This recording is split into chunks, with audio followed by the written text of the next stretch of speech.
going to do 1 part triple sec. We'll also add is an alcohol with an orange flavor. Often used in margaritas if you have that. So I'm putting that in there. My little thing. And then I prefer bourbon as the whiskey. You can use rye whiskey, you know, and I think any kind of decent whiskey is fine. You don't, in my opinion, you don't really want to use the $100 bottle stuff in a mixed drink. So then I do 1 part and a touch more of the whiskey. And then you can, if you have a shaker, you can shake it with ice. I've got a little ice in here and it makes you feel like a real professional bartender. That's good. And then if you don't, just put it in a glass and stir it up. And, you know, if you're in California, you know, this is my Martha Stewart moment. You know, these are lemons that I picked from my yard, and because that's true. And if I have the Meyer lemons, so they're a little sweeter. If you have a tartar lemon, you want a little bit more sugar. And then a garnish of orange or a little orange squeeze. If you use the simple syrup, put some orange juice in there. And cheers.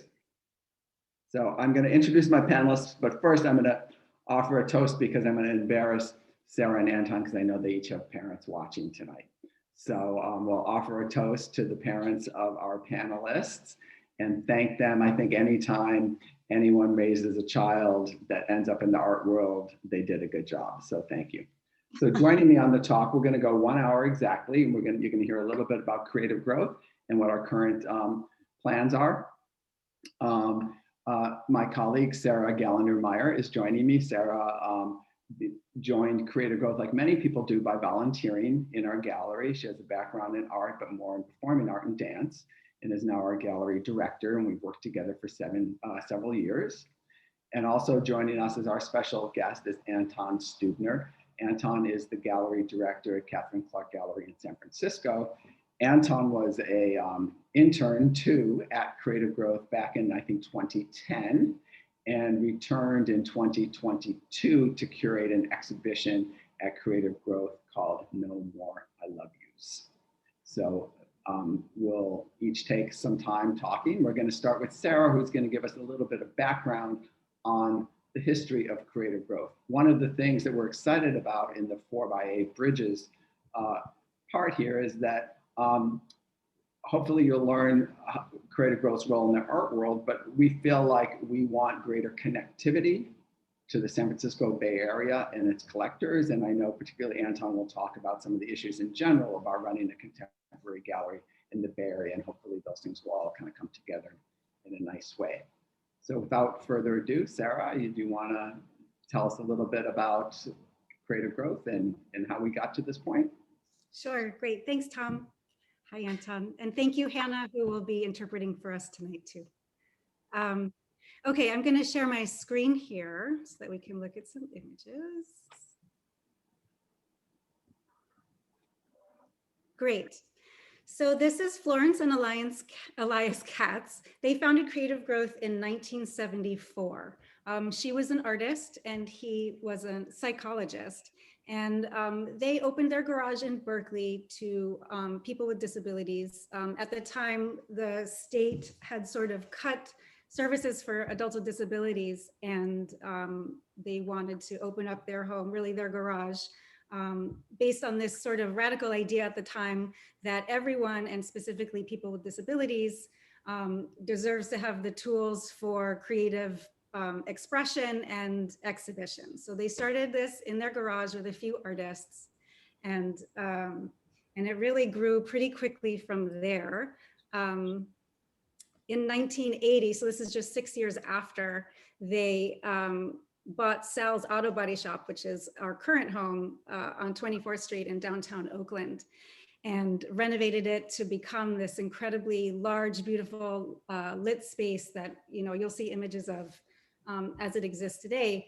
But it really was this great hub at the time, and it was an interesting time in general. The NEA, they had their funding had started about 10 years before, and Creative Growth was a recipient of some very early grants of theirs. The Art Brut movement had made its way to the US at that point. And in the art world in general, it was this time of great experimentation. You know, it was this very groovy time across all artistic disciplines where people were questioning, you know, what is art? Who can make art?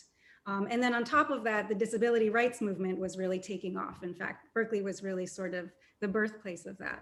So it was this confluence of factors that made a really auspicious beginning for creative growth, sort of in the 70s and early 80s. And around that time, sorry, that's what the studio looks like today, going back there, different angle, but same general space as we saw. Creative growth was really seen as this hotbed of creativity. And so a lot of local artists, you know, really came and got involved. They taught workshops. And this is a photo, a great photo of Joan Brown, who created this print edition for a fundraiser that Creative Growth had in 1984. So it was actually very cool. Like, it was really seen as this cool, funky place that great artwork was being made and was starting to capture a lot of attention, particularly by artists who were around at the time. And this is really cool. On the top is a flyer for a show that Joan Brown did with Creative Growth artist Donald Patterson, who's no longer in our program, in 1984, where their artwork was exhibited side by side, which is super cool. And then down below is Squeak McGrath, you know, who was teaching here at the time. And I see three artists that are currently still in our program. All the way on the left there is John Martin, and the big smiley guy in the middle is Larry Randolph, and then all the way on the right is Raydell Early. So we have a lot of artists who have been around since the early days, which is really awesome. So this momentum was really building, and then in the year 2000, the board of directors decided that you know, they really saw the value of Creative Growth artists' work and wanted to elevate it and take it into the contemporary art world. And so they made a strategic decision to hire Tom DiMaria to sort of launch the artists' careers into the contemporary art world, which was not familiar and totally uncharted terrain. So and Tom was incredibly successful at launching the careers of some major Creative Growth artists, namely Judith Scott, Dan Miller, and William Scott. And incredible success happened from then on. You know, there were international exhibitions. There was a gallery in Paris. We started participating in art fairs. We've had symposiums, you know, and it's really, Creative Growth has really gained a lot of success and recognition. So I'm going to hand it over to Tom, and I do want to say, I want to bring this up because it's kind of amazing Creative Growth success, really, if you think about it. And I remember one time when I was volunteering many years ago, Tom was telling me about some of the exhibitions that were happening at the time. And, you know, I was just amazed. How did this happen? Like, how did you get that show? How did you get into the museum?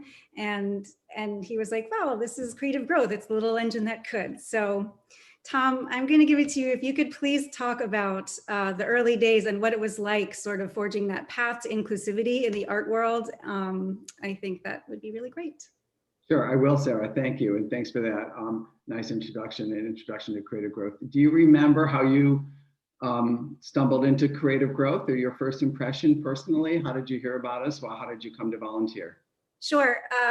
I moved from New York in 2006 and moved to Oakland, and my father-in-law used to give me his old paper magazines, not old, but after he was done with them. And so there was one issue right after he moved here with this beautiful spread of some of the textile garments that were made in the studio at Creative Growth that Kim Hostreiter, you know, had put together. And I thought it was very cool, and I read about it.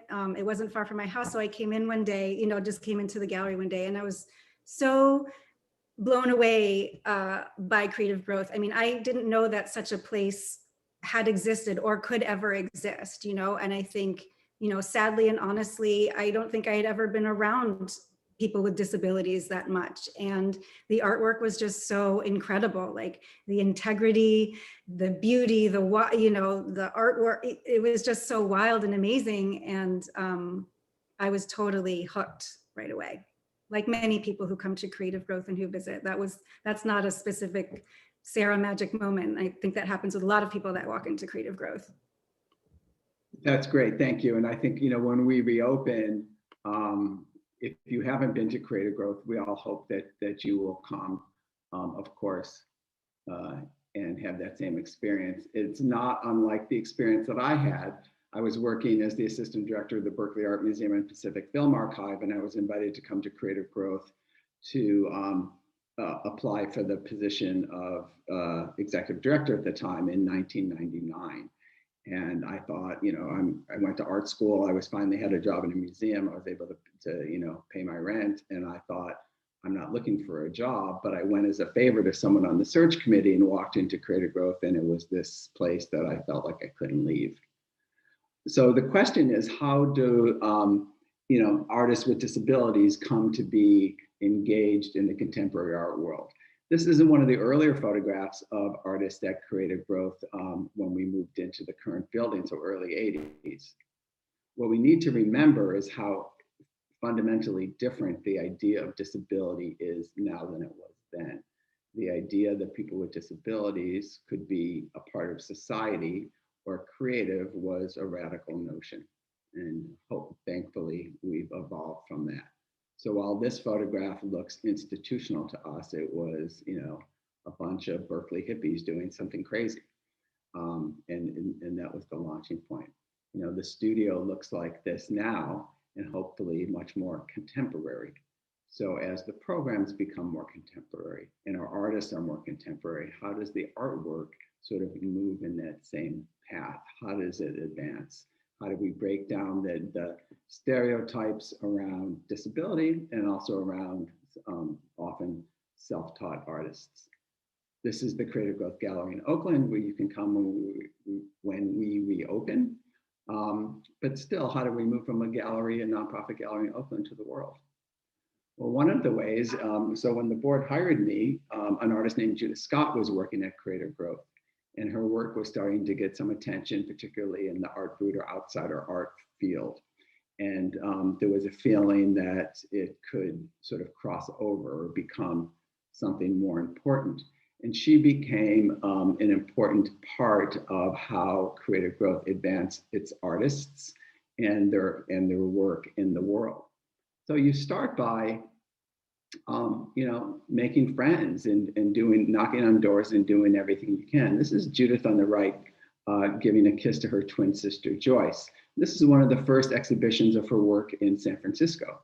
And interestingly, it's at the Exploratorium, because one of the first places that invited Creative Growth to exhibit was the Exploratorium, the idea of science. What does perception mean? What is expression? What can be art? How do we perceive objects? So they invited me to put together an exhibition of work there, and I chose Judith Scott's work. And as you move through the exhibition, first you'd see the work without any context, and as you move through a kind of labyrinth, you would get more information about the artist. And at the end, there were survey stations, and you'd be asked, how are you coming to understand this art as you have more information? Another friend that we had is a quick art history. Jean Dubuffet, the French artist, sort of came up with this word art brut, which means raw art. And he was very interested in the self-taught artists and artists that grew and made work without the benefit of art school or connection to culture or the academy. And he collected this work for the people in France. No museum in France accepted it. They didn't think it was cultural enough. So that collection was accepted by the city of Lausanne here in Switzerland. And the collection resides there. And Creative Growth had early opportunities to exhibit work there. So we started with the self-taught in terms of how we presented. This is Judith Scott's work in the Museum of Art Brut. And you can see it has a kind of old school kind of style with the attic and this kind of thing, which is in keeping with its outsider art feeling. But the work started to catch on, and the friends that we had for this came from artists started responding to the work, people in fashion started to respond to the work, and people who had an open mind about who an artist could be and what an artwork could be. And here's a slightly later exhibition of her work in Tokyo at the Shiseido Foundation Gallery, looking, much more contemporary. And the work starts to cross over outside of the ghetto of self-taught or disability and into a more contemporary arena. And here, this is her pieces in the vitrine at the left, jumping way ahead. This is the first reinstall of MoMA in New York. Was that last year when they reopened the gallery. So, total advancement of her work. One of the things that Creative Growth also did to make the work contemporary and to engage new collectors was opening a gallery in Paris called Galerie Ampère. Ampère in French means odd, just like English, even and odd and a little bit strange. And this was our gallery. And the French embraced it because they loved the idea of taking the Dubuffet notion of self-taught artists and making it contemporary and bringing it back to Paris. And that, I think, was a turning point for European collectors and other contemporary collectors to see the work in a new way. And then we started to participate in art fairs. While art fairs are the rage now for galleries, it's in some ways the bane, 25 years ago, that wasn't so much the case. But self-taught art always had a fair, because self-taught art was often driven by collectors who wanted the work, not by galleries who presented it. It often wasn't expensive. So the fair was an annual coming together of collectors and presenters. And Creative Growth became the first nonprofit and artist space to bring its own artists into the fair, which was controversial with galleries because they felt like that's the role of the gallery, but it really broadened our approach and changed the field for many people. And now there are numerous nonprofits and art centers with people with artists with disabilities who participate in that fair. And then you look for friends who support your work. This is the first Dan Miller drawing. He's a Creative Growth artist that uses language as drawing as a substitute for language. There were 4 of these drawings presented at MoMA in New York, and by Connie Butler, and the museum purchased them for their drawing collection. So that was an important step forward. And then when important curators and collectors and others start, and some notable galleries, like an exhibition at the Frankel Gallery in San Francisco a few years back, curated by Katie Grannon, it really starts little by little advancing the understanding of the work and the attention that it's receiving. And the same with a touring exhibition of work that included Creative Growth artists and other centers from the Bay Area that toured to several museums organized by Larry Rinder at the Berkeley Art Museum. So with that, first introduction to how the work sort of crossed over from this sort of independent self-taught work into galleries and museums in a more contemporary way. I think I'll pass the torch to Anton, and to talk more about how, as a gallerist, he comes to understand the work, and as a collector as well. Well, thank you, Tom. Thank you, Sarah. It is, as you both know, so exciting for me to be here to talk about Creative Growth, which is a place that is so special to me, and as it is to many people who are tuning in tonight, and to be here with 2 of my favorite people. So thanks for hosting this. I think we need a drink to that. Oh my God, that's tequila. Yum, that works. So thank you for the introduction, Tom. So in talking about my sort of understanding of Creative Growth and its sort of role in a wider contemporary art scene, I want to talk a little bit about my own sort of journey to Creative Growth, and how an early introduction to the center, to its artists, not only shaped my understanding of how expansive contemporary arts practices could be, but also what my role in terms of supporting a place like Creative Growth could come through in terms of philanthropy, but also as a collector. So, as with all good things, some of us have the good fortune to fall in with good people early on in our lives. And in my case, when I was about 15 or 16, I had the very good fortune to fall in with Chris Hospital and Ben Hospital. So Chris and Ben are the brother and sister dynamic duo who own Mac Modern Appealing Clothing, which is a wonderful store in San Francisco. And 40 years ago when they founded the store, they had the really kind of remarkable forethought to not just approach their work as retailers, as just selling objects, selling clothes. They were very tapped into what it meant to be part of a creative community and to look at art, design, philanthropy as things that were very interrelated. So I met Chris and Ben when I was about 16, and as I was completely dazzled by their space and their charm and their intellect and their investment in their creative community, I also found that it was an education in contemporary art.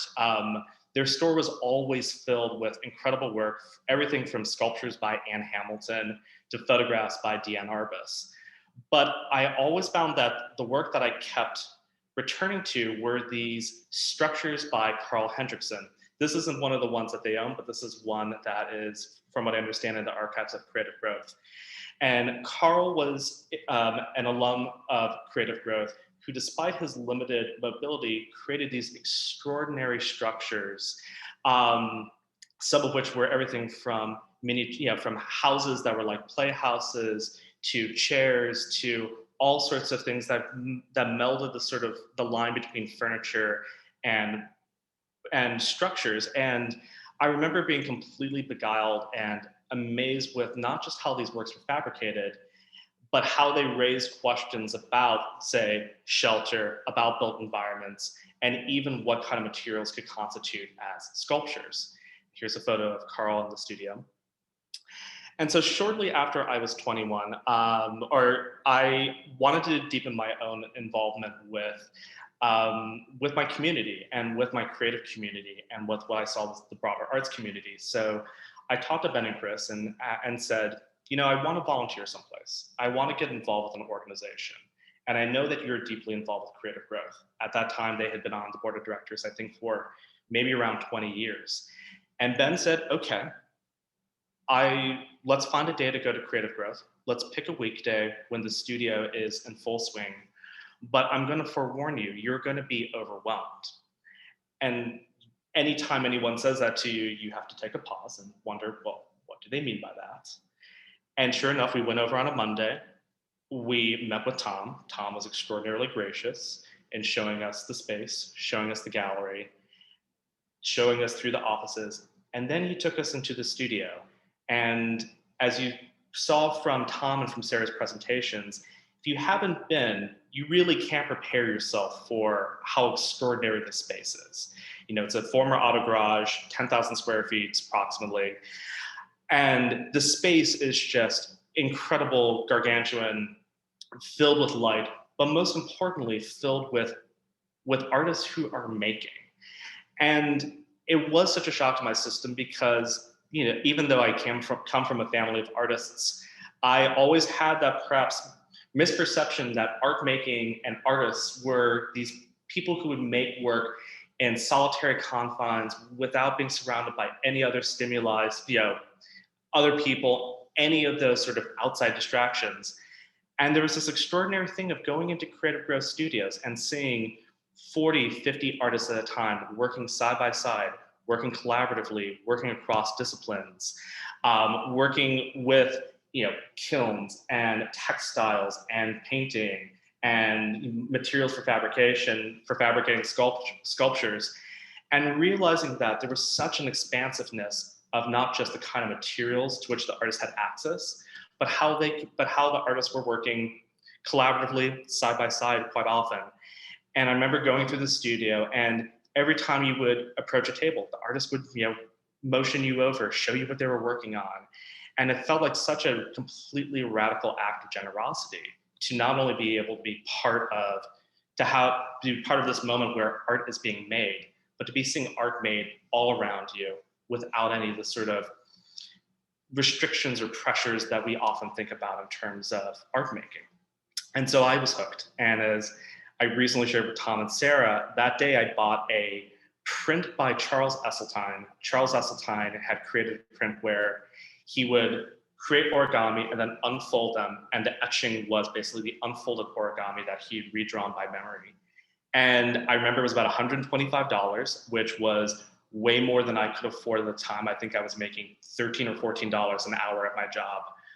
But it was not only so beautiful, but I recognized that by buying this piece of art, it was a way of feeling connected to this organization, feeling connected to the artists, and fostering a network of support. So cut a few years later, probably since that first visit, I would say I've probably collected 2 or 3 dozen works from Creative Growth.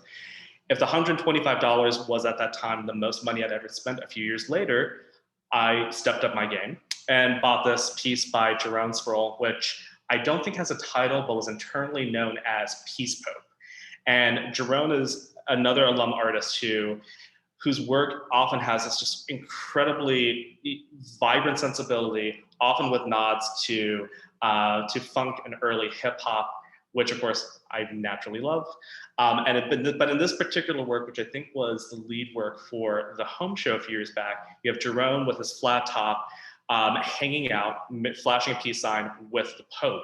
And I'm not Catholic, I'm not religious, but there was something so beautifully optimistic about this particular piece. And it's sort of incredible optimism in terms of the structures that we put our faiths in to take care of us, to provide us with enlightenment, to provide us with enrichment. And this is one of my all-time favorite pieces. And it was the piece that yet again really taught me about how to be a collector. And so over the course of however many years, I did slowly become a Creative Growth collector. And the lessons that I took from that really did shape how I approached my collecting with galleries, with other artists. You know, from those early lessons of what it meant to be involved with a expanded arts community, it shaped completely who I am, I think, as an art citizen. And so when, for example, I went to graduate school, after looking at a number of schools and having a number of offers, I ended up going to California College of the Arts, in part because their graduate programs had such a commitment to inclusion, such a commitment to thinking expansively about arts practices. And I found another community there, including the really extraordinary and dearly missed Lee Markopoulos. Lee was the chair of the graduate program in curatorial practice, which wasn't my graduate program, but was the program next door. And in getting to know Lee, I was, like so many people, completely beguiled by her intellect, charmed by her incredible sense of humor. And one of the things that made Lee such a fiercely brilliant curator is that she'd had an extraordinary career in contemporary art galleries, having worked at the Serpentine Gallery, having served as the director of Rena Branston. And she'd had an incredible career, of course, as a scholar and as an academic, particularly as the chair of curatorial practice. But she was also a deep supporter of Creative Growth and its artists, and a deep champion. And one of the things that made Lee so completely extraordinary is that she could look at, say, a Tacitidine photograph versus, a Judith Scott sculpture versus a Juan Aguilera drawing versus an Anne Hamilton sculpture, and see how they were all interrelated, see how they all raised questions around form, around material, how each of these works, each of these artists broaden our perceptions of what was possible. And there wasn't that hierarchy for her. She really saw it all as this part of this interrelated conversation around contemporary practices. So Lee was, also a friend and very beloved. And when Lee passed in 2017, it was, of course, a big loss for our community. Cut a few years later, in 2020, I was invited by Tom and by Sarah to guest curate a show at Creative Growth. And in thinking about what I wanted to actually, what kind of show I wanted to mount, I wanted this to be a tribute in part to that visionary and expansiveness that Lee was really such an advocate for. And so the show that I mounted at Creative Growth was called No More I Love Yous. This was in part a response to a show that Lee had curated in 2010 at Creative Growth called Love is a Stranger. And that show, which was another group exhibition, really looked at this sort of relationship between sex, intimacy, desire, and at that nexus of disability, because of course those conversations weren't necessarily always at the forefront when talking about disability or disability in art. And so in thinking about a tribute to Lee and in honoring that community that had formed around us and around creative growth, I wanted to respond to her exhibition by curating a show that thought about intimacy and sometimes the shortcomings that happen when we're trying to connect with another person and we either succeed or we fail. The titles, I think the titles were also very interrelated. Love is a Stranger was a song by Eurythmics. No More I Love Yous was a song popularized by Annie Lennox. And so it was very important to bring that circle together in terms of paying tribute to that community. And it was, I have to say, one of the most, I'm still at a loss for words to say what this show meant to me. It felt like the culmination of everything that I've ever wanted from our community, from being part of an arts community, by being an art citizen. And I can't thank, honestly, Tom and Sarah and Ellen and Ryan enough at Creative Growth. This was truly one of the most enriching experiences that I've ever had. And it was a great opportunity, of course, to revisit some artists whose work I knew quite well, who I loved, like Joanne Sproul, like Susan Jana, whose extraordinary video questions you can see here on this back wall, as well as to really dive into the studio and become acquainted with some new artists like Casey Burns, who's one of my deep favorites. This piece is a ceramic planter with a functional drainage system that Casey hand built. And of course, there's lots of delightful elements here, like the painted toenails, the anatomical correctness of the apertures, or the armatures rather, both the apertures and armatures. But one of the things that I also really loved about this work is that it was something that had this joy and just complete celebratory quality that I often associate with work at Creative Growth. And yet it also raised some other questions around body positivity, around how do we look at the body? How do we think about, our most private selves, and as being something that we either hide or that we publicly reveal. And so there are so many things that came out of this particular work that I just deeply loved. And I also loved how contemporary it feels. If you were to put this in a gallery with a Carol Dunham painting and a Ruby Neri ceramic, those three works would be completely in conversation. It was a work that it feels completely of a moment and of a very contemporary moment. And so, as Thomas said, in terms of seeing how Creative Growth's work has disseminated in terms of contemporary art galleries, there have been, of course, extraordinary shows at places like Rena Branston, at all, with solo shows of Creative Growth artists. There have also been some extraordinary group presentations, like the one Katie Grannon curated in 2015 at Franco Gallery, titled The Heart is a Lonely Hunter, after the Carson McCullers novel, in which I think we're seeing this really interesting expansion of putting Creative Growth artists in a larger conversation around contemporary practices, which feels like a very needed next step in terms of expanding the conversation. Now, maybe some tough questions, and maybe I'd love to get Tom and Sarah's insights into this. One of the questions when we were talking about this panel was, what are the stopgaps in terms of putting creative growth artists and their work in the sort of broader conversation, particularly with galleries? And why are some galleries really excited about that possibility, and why are they sometimes hesitant? And I've been thinking about this all day, and what it really came down to me, when I was thinking about this more, were the reasons that a gallery may or may not work with artists from Creative Growth comes down to, I had made some notes, intention, money, and vision, which is a sort of interest, which is maybe three interesting points which might be worth discussing. So in prepping for this panel, I talked to a number of my colleagues as well as some curators and had asked them, do you know Creative Growth's work? Do you know their artists? And if you were presented with the opportunity, would you include their work in a gallery show.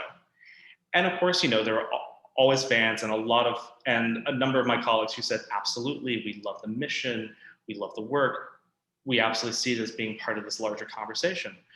But there were a couple of colleagues who will go nameless, who had a little bit of resistance to that. And the question their reasons were, they'd say, we love the work formally, we're excited by it, but our question is about the intention behind the work. If an artist is, say, nonverbal, how do you know his or her intention behind the work that they're creating? Which was something that I found completely sort of anathema to how I even think about visual art. Because ultimately, I think the thing that any of us would respond to is saying, well, visual artists in particular are artists who find their means of expression through their work. The work is the expression. I can't think of how many artists I've worked with who create brilliant work, but when it comes to, say, writing artist statements, doing grant applications, public speaking, find themselves at a loss for words because their work, their visual means of expression is the fullest expression of their intent, of their ideas, of them speaking their truth. The second thing that I kept thinking about is money, which is a weird thing to talk about in a panel like this, but I feel like is relevant as well, which is that galleries are, of course, businesses. Most galleries, not unlike Creative Growth, which follows this model, work on 50-50 splits. The galleries retain 50%, the artist makes 50% on a sale. There's always things that fluctuate with that. When you're a gallery and you're working with another gallery, such as Creative Growth, there's always going to be contracts that go into place, splits that happen, percentages go, you fluctuate, contract, whatever it is. And a lot of galleries I know are really afraid of that risk. They're really afraid of what happens, of collaborating with other galleries because they're so focused on the economics of it. And rightly so. This is a really tough business to be in. So if you partner with a gallery and you say, well, you represent that artist and that artist has to make their 50%, but if we're going to have a successful partnership, you make 25%, I make 25%. Those margins sometimes can be really daunting for a gallery to think about and to try to make work in terms of representation. But the thing that we really get back to is, how do you get contemporary gallerists or even contemporary curators or collectors to make that next step, to actually say, you know what, there are things that are bigger than the money. And what that really gets down to is vision. And I think that's something that Tom and Sarah keep getting back to, is that creative growth successes really come from collectors and curators and gallerists and leaders in our community who are willing to have the vision to say, you know what, it's not about the money. No, it's not about what the contemporary art discourse is. No, it's not about about this is a disabled artist, this is an artist who has this moniker, this is an artist who has this qualifier. It's about the work. It's about the strength of the work and how and does it move you? Does it inspire you?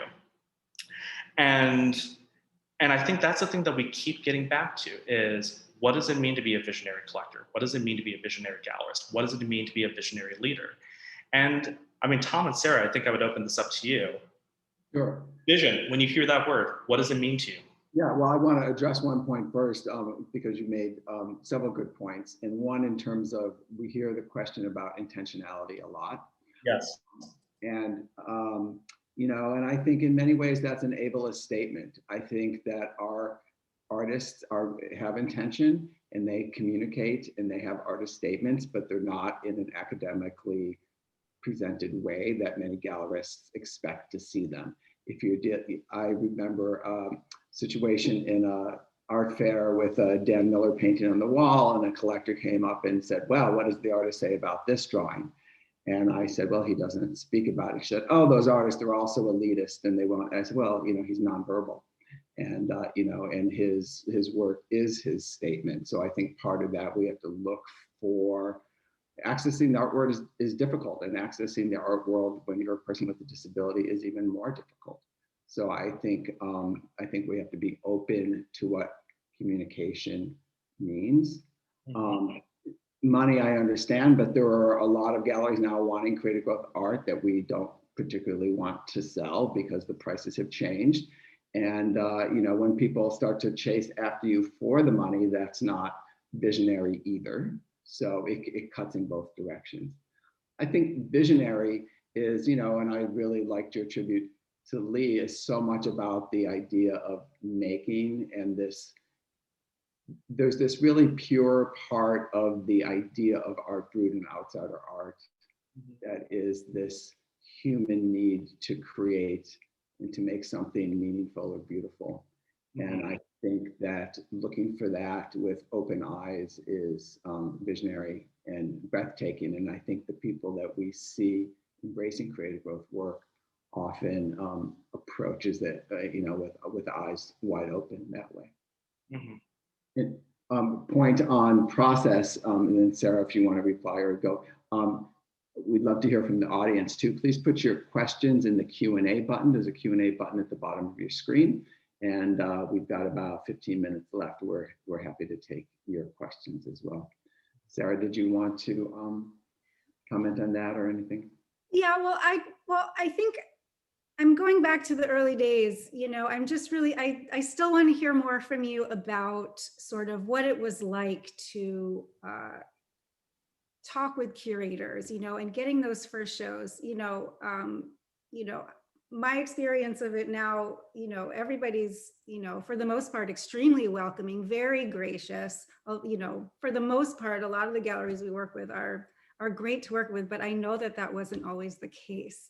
How, and I'm curious, like, how hard did you have to fight? How, Sure. I mean, I think one of the reasons I'm talking about ableism is because there was a lot of response around disability, that it couldn't be valid, the work couldn't have meaning. Somehow we were coercing the artists. We were going to assign a price to it that was arbitrary, that was meaningless. The early days at fairs, oh, your artists have disabilities. What's wrong with him? What's wrong with her? What's wrong with this one? What's wrong? That kind of really brazen, in your face kind of abusive kind of language around what's wrong with your people. Or seeing it as a charity project. I mean, do you have a potholder making studio as well? Do you make Christmas cards? We'll buy those for the school. And so it really comes back to the people who have the integrity to see it, and I think, people like Matthew Higgs and people like Lee Markopoulos and Larry Wren and Larry Rinder, were very important, but collectors too. So when the Folk Art Museum in New York was trying to consider acquiring Judith Scott sculptures for their collection, there was a huge pause, and because the gift was before the acquisitions committee, and the curators kind of didn't know what to do with it because it was different than folk art. And it was really the collectors who were trustees in the museum who said, this is important work and we need to consider it. So the voices have come from other places. Like the three women that supported Judith Scott's work most in the beginning were women that worked in fashion, in New York, in Hong Kong, and in Tokyo. Women from fashion saw her work as being beautiful and aesthetic and fashionable and trendy and aesthetically pleasing, and championed it. So it was really about, one door closes, you open the next one. And, there's also then this point where I appreciate your question, because then there's this, point where Judith Scott is an overnight sensation. And it's really not an overnight sensation. It's 20 years of having doors slammed in your face.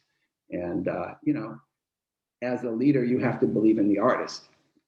And I think, and it's not always easy to say at Creative Growth, there are artists who can advance into that world and there are artists who can't. The same way there is with an MFA class or any group of artists. And I think the art world has specific ways that it works, and you have to, be savvy and respect those as well, and have integrity. You can't present the work if it's not good, if it doesn't have the voice. You have to understand it, and then you have to continually champion it. Great. I want to talk about the Bay Area for a second. And Anton, recognizing that you do not represent all San Francisco galleries or collectors, but I'm wondering sort of, Creative Growth has had a lot of success. We have a big following in New York. It's a very international organization. And we have had a few shows at galleries in San Francisco, but there seems to be sort of a limit as to where Creative Growth has gone with our local sort of constituencies. And I'm wondering if you could lend any insight to why that might be. And yeah. Well, I mean, I think in thinking about my own sort of story with Creative Growth was a place that I like to hope that I would have stumbled upon on my own or come to on my own. But it really did take someone who was deeply passionate about the organization, bringing me in, driving me over to Oakland, making those introductions and saying, this is a place that matters, and this is a place that you need to pay attention to. And I think we know this in terms of any sort of community, is that you find your tribe. And San Francisco's collecting base is very passionate, is very supportive. It's very small. And it is really one of those places where so much happens by word of mouth. So much happens by having that one event where you meet that one collector who then becomes so excited about the work that a place like Creative Growth is doing, that they tell all their friends. They become a leader within their own community. And I know that when No More I Love Yous was up, we had the great fortune to co-host a walkthrough for SICA, the Society for the Encouragement of Contemporary Art, through SF MoMA.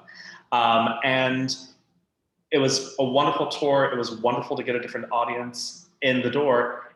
And I think we had the good fortune of, I can think of two very particularly wonderful collectors who I think happened to be on the Zoom call as well, who instantly connected with the organization, instantly connected with the work, and have since become extraordinary champions for its mission, for its work, and for its artists. And that's really what it takes. It takes, as Tom said earlier, that banging down the door until someone finally opens that door and says, okay, tell me your story. Tell me what you're about. I mean, Sarah, I think you have some extraordinary insight into this because obviously you are an extraordinary gallery director. But recently, one of Susan Janow's videos was acquired by the Brooklyn Museum, which is hugely exciting. And from what I understand, it happened much that way that we're talking about, of you making a connection and introducing the work and it going from there. Can you talk about that a little bit more? Sure.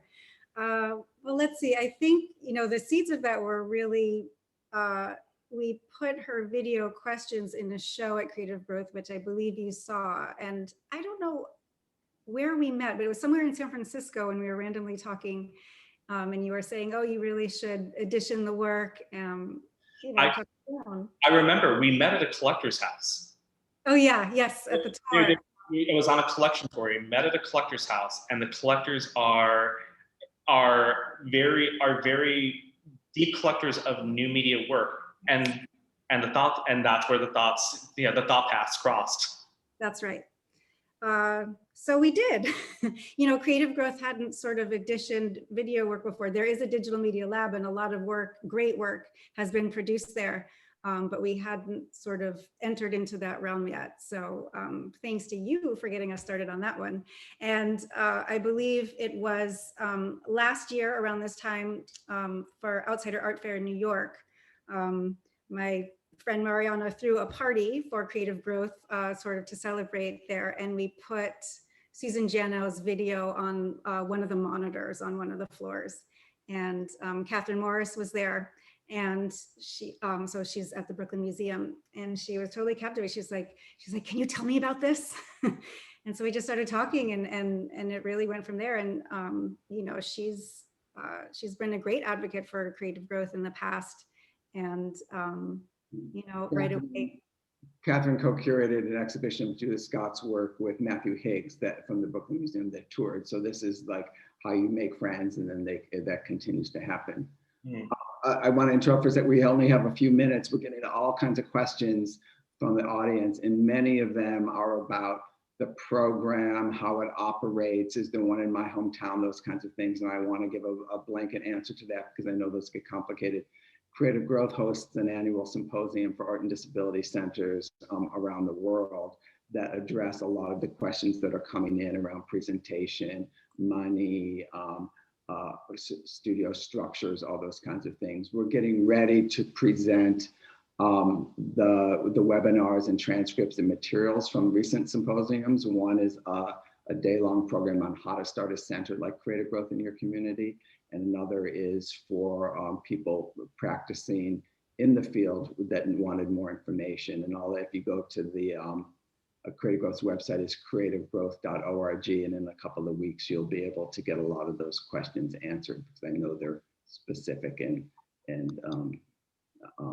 detailed as well. And Tom, I saw a question that came through, which is related, which might be a good one to address.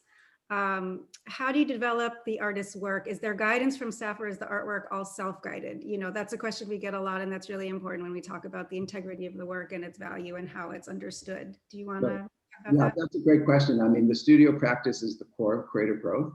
And, you know, we have a gallery, but we're really a studio. And we have a very specific sort of hands-off process that allows the artist to develop in his or her own way. And as they develop, you know, staff, that we have a studio art staff of artists who are sort of mentors or partners or help engage the artist or help them find their own path and encourage them without directing them. So, and we allow a lot of time. Creative Growth is over 40 years old. So a lot of the artists and the work that you're seeing now has been a result of a very serious, you know, decades-long career, which I think people tend to dismiss, that we don't present work in a serious way until there's been a serious practice. So we allow for the practice to develop. And then I think it's in partnership with the gallery and the staff and the artists to really know when they're ready. I mean, I think that there's been a great shift in the galleries recently, in our gallery, to have the artists have it be more of an artist-run space and do site-specific work. And I think we're learning how, when the artists are ready to do that. And, you know, I think that's been really great. And I think, you know, Anton, your point about artist statements and intent goes hand in hand with the point I often hear about an artist evolution. Oh, self-taught artists or artists with disabilities, some can do one thing and they do it again and again, but they don't evolve. And I don't think that's true. There is an evolution. And I don't think many people look at decades-long careers of Creative Growth artists and see the evolution. And you know, I think that's an interesting topic as well for a show at some point.